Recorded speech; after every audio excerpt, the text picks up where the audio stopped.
Radhe Krishna, Shri Gurubhyo Namaha, Srimate Ramanujaya Namaha. Welcome to Thirukkolur Penpillai Rahasyam episode number 43. Thirukkolur Penpillai's special knack of identifying small or minor incidents and not so much described about or spoken about incidents and people from our great scriptures makes it feel very special, and it also helps us to better connect with these incidents and people. Just because the incidents and these people are very much among the common masses, that we feel connected, we feel that if they could demonstrate so much love or devotion for the Lord while doing their own duties, so why can't we? Hence those comparisons which Thirukkolur Penpillai makes is in a way true for us also, and it helps in ringing a bell in our mind as to when we can progress to that level of devotion in the midst of doing our day-to-day activities. In our current Bhakti Rahasyam, Thirukkolur Penpillai is comparing herself with a devotee from Mathura. Mathura was the heartland of Lord Krishna. This devotee finds a place in our scripture Srimad Bhagavatam. She goes by the name Trivikra because of 3 deformities in her body. So that gives her a hunched appearance, and hence she is generally addressed as Kooni. So this Kooni was involved in making sandal paste for Kamsa. Now Kamsa was such a character who was always in stress. He was always in aggression. Now, because of these traits, his body was always hot. So, to cool down, he required to apply enormous amounts of sandal paste on his body to keep him relaxed and keep the heat levels down. Now, there is no second guess why Kamsa would be a hot-headed person. Already he was known for his atrocities and tyrannies on his subjects. Yet the incident where there was a divine proclamation that Devaki and Vasudeva's 8th child would slain him, that increased his stress levels more. Now, this is a well-known story. Even we have seen in one of our previous Bhakti Rahasyams about the birth of Lord Krishna and the incidents before that, where Devaki and Vasudeva are married and they are taken off by Kamsa, and on the way this divine proclamation is heard that makes Kamsa to act in this way, where he jails his sister and brother-in-law, and they promise to hand over each and every kid to Kamsa. So with this, as the tension increased within him, that is where the role of Kooni came in, where she used to cool him off with the sandal paste. Now, the nature of Kooni's job or profession was such that she had to be in and around Kamsa all the time. Now, being in and around Kamsa, it would again be an easy guess as to what he would have naturally spoken about. Kamsa's evil mind was always engaged in strategies and plans to kill Krishna. So he had employed various demons who were at his service, various people who were trying to execute his mission, though in an unsuccessful manner. Now, with this happening constantly, Kooni's ears were always filled with the heroics of this little boy called Krishna. So she did not know that Krishna is the ultimate Lord. For her, he was some little boy who was capable and strong enough to make the life of her boss miserable, because it was because of that stress only where her job gained prominence. So she kept on hearing about these heroics of little Krishna. Whenever, say, a demon or his or her plan was foiled, the report would come back to Kamsa. There would be discussions and what would be the next course of action. So in this process, what happened was, for Kooni, her devotion to Lord Krishna started increasing. Unknown to her though, because she kept on thinking about this little boy, his heroics. She could visualize that, she could imagine that in her mind, and thus this devotion increased to the extent that she wished that she should see this boy at least once in her lifetime. Now, as the story goes in Krishna Leela, at one particular point in time, Kamsa feels that everything is enough. His demons and his assistants were either defeated or they were killed by Krishna, and he feels that as the last resort, he should himself get up and fight with Krishna. Again, for that, he asks his trusted aide Akrura to bring Krishna from Vrindavan to Mathura. Now, if we recall, this was our first Thirukkolur Penpillai Rahasyam, where Thirukkolur Penpillai compared herself with the devotion of Akrura. Akrura was the person who fetched Krishna from Vrindavan to Mathura on his boss Kamsa's orders. Now, Krishna comes inside the city of Mathura. The moment he steps in, he sees Kooni carrying this sandal paste for Kamsa. Now, Krishna decided to play some tricks. That's when he also got a desire to apply himself with the sandalwood paste. So he sees this lady Kooni with her hunch. She is walking slowly, carrying this plate in her hand. He addresses her as, "Oh beautiful one," or as it is put in Sanskrit, "Oh Sundari."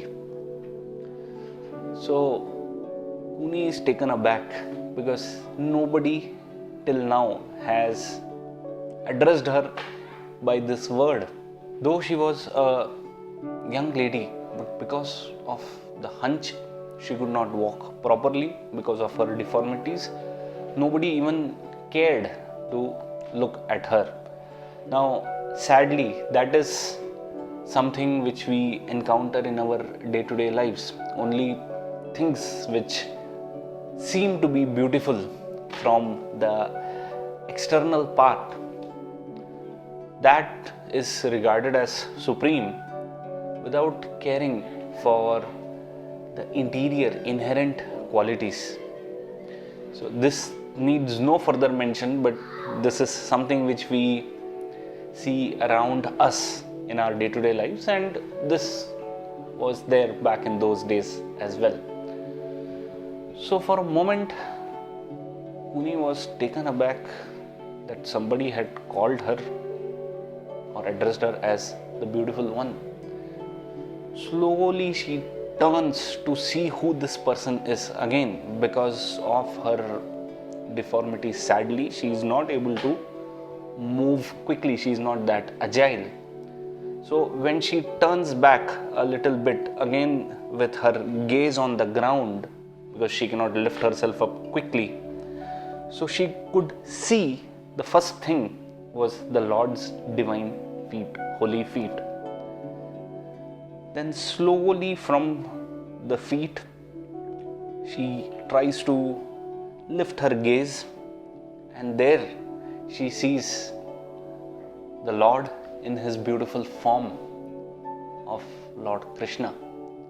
She starts to correlate the various descriptions which were the subject of Kamsa and his teammates. So she realizes that her goal, her aim or ambition of seeing Lord Krishna is fulfilled. So she sees him from the feet and just tries to go up to his divine face. Now she is immersed in the beauty of the Lord. She feels this is such a handsome boy, a handsome prince who has come to the city of Mathura. So what did Lord Krishna ask her by addressing her as Sundari? So he asked her for some sandal paste. He said, I also want to get decked in this aromatic paste, so why don't you give me something? Now this was the second level of joy for Kooni. First of all, the joy of seeing the Lord. Secondly, he asked her for some sandalwood paste. Now, as she was offering the plate to the Lord instructed her, no, I don't want this to be offered to me. You have to apply it on my hands. Now, this was the third level of joy for Kooni. Apart from having darshan of the Lord having asked her for the sandalwood paste, the third level was he asking her to apply it herself on his arms. Now all the onlookers were stunned, seeing the bliss which Kooni was going through. They knew that it was Lord Krishna who had come inside the city, yet it was Kooni who was getting the first honors. For them it seemed to be an indigestible matter, but again, for the Lord there is no difference between the beautiful or the ugly, between the rich or the poor, or any dualities which are plaguing the world. Now Kooni started applying the sandalwood paste on his hands, and she felt that divine feeling on getting a touch of the Lord, that divine touch. As she applied, the Lord was very much satisfied. He felt very happy, and he had to thank her. He had to express his gratitude. So he just pressed his toe on her toe, and slowly he started lifting her face in such a way that slowly her deformities started getting wiped out, and finally she could stand erect face to face with the Lord. Now this was the incident which captured Thirukkolur Penpillai's attention, that this person Kooni had very limited interaction with the Lord. She didn't know that Krishna was the Lord when she heard his descriptions, but at that stage only devotion started developing in her. Then when Krishna entered, that was the first time she saw him, yet her devotion, which was kind of pent up of her a desire to see the Lord, that got materialized immediately, and in a brief interaction, she could see the Lord, she could offer the sandal paste to the Lord, she could apply the sandal paste on the Lord's hands, and thus get cured of her deformities as well. Now, she did this without any fear of Kamsa. That was the important thing here. She didn't fear that, oh, this is an offering for her master, that is her boss Kamsa. She did not fear that should Kamsa come to know that this sandalwood was offered to Krishna first, he would either sack her of the job, or worst possible scenario which Kamsa was capable of was to kill her. Because there were many spies, there were many onlookers, so definitely the message would have reached Kamsa. But such was her devotion, such was her passion for Lord Krishna. She did not care about any results or repercussions of her action, and she went ahead. This got Thirukkolur Penpillai's attention, and she felt that she was such a great devotee. By just offering sandal paste, she attained liberation at the hands of Lord Krishna himself. So her Bhakti Rahasyam here is, did I offer sandal paste like Kooni? Now, there are some legends, there are some stories which say that Kooni was none other than Surpanakha of Ramayana, where Surpanakha wanted to, or had that desire to enjoy Lord Ram and Lakshman, but she couldn't because Lakshman cut off her nose the moment she approached their jurisdiction. So it was Surpanakha who prayed for an association with the Lord, and she was born as Kooni, who attained liberation in the times of Krishna just by offering him the sandal paste. So again, the offering doesn't matter, our condition doesn't matter. The Lord never discriminates. He knows the truth. He knows the status of each and every individual, each and everything, animate or inanimate, in this universe. So our job is just to be devoted to Him while carrying on our everyday life. That was the story of Kooni and a short message from this Bhakti Rahasyam. So that's all from this episode. Stay blessed, stay devoted, and stay tuned for our next Bhakti Rahasyam. Radhe Krishna, Shri Gurubhyo Namaha, Srimate Ramanujaya Namaha.